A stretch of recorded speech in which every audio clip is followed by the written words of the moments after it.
In this video, I'm going to share my top 5 tips that you need to implement in order to become a good commercial conversion expert.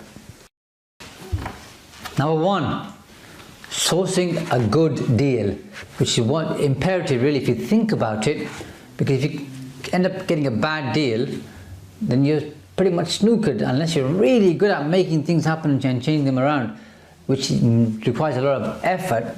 The best thing to do is avoid bad deals. And how do you avoid bad deals? Well, you avoid bad deals by doing 1 or 2 of them. Then you know it's best to stay away from those.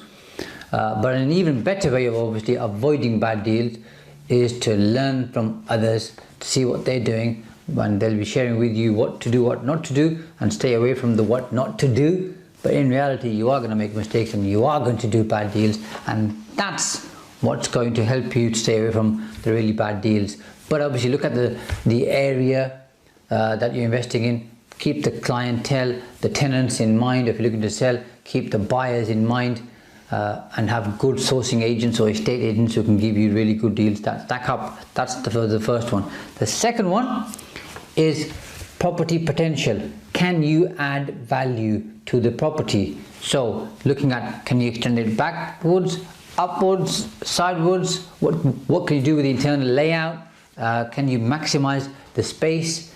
How many flats or apartments can you get in there? Those are the things you ought to be thinking about and working out. Is there a big car park? Can you use that somehow to build extra, extend?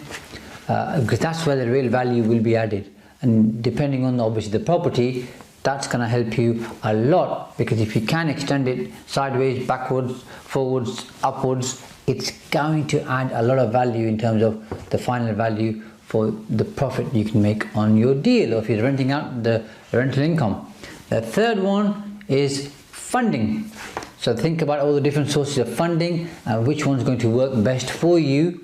And JVs I find generally work really well for me. For you it could be something very different, but obviously making sure that the funding works.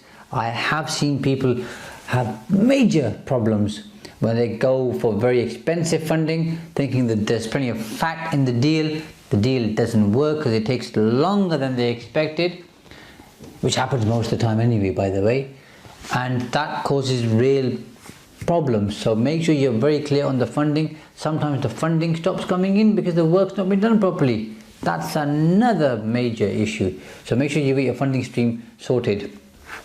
Number 4 is to make sure you have a good contractor, and depending on the number of contracts you're doing, become a contractor yourself.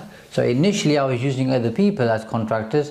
Now going forward, I've got my own team. So we're the developer and we're the contractor, and that's really good, and it gives me more control over the whole thing, and it works a lot better in my view. But do your due diligence on a contractor. Make sure that they can do the job that they're promising they're going to do for you on the time that they're going to do it, and the price that they've said that they'll do it at. The price always varies because there's variations, so you need to be very, very tight on that. And number 5, which is the most important, is make sure you do the maths.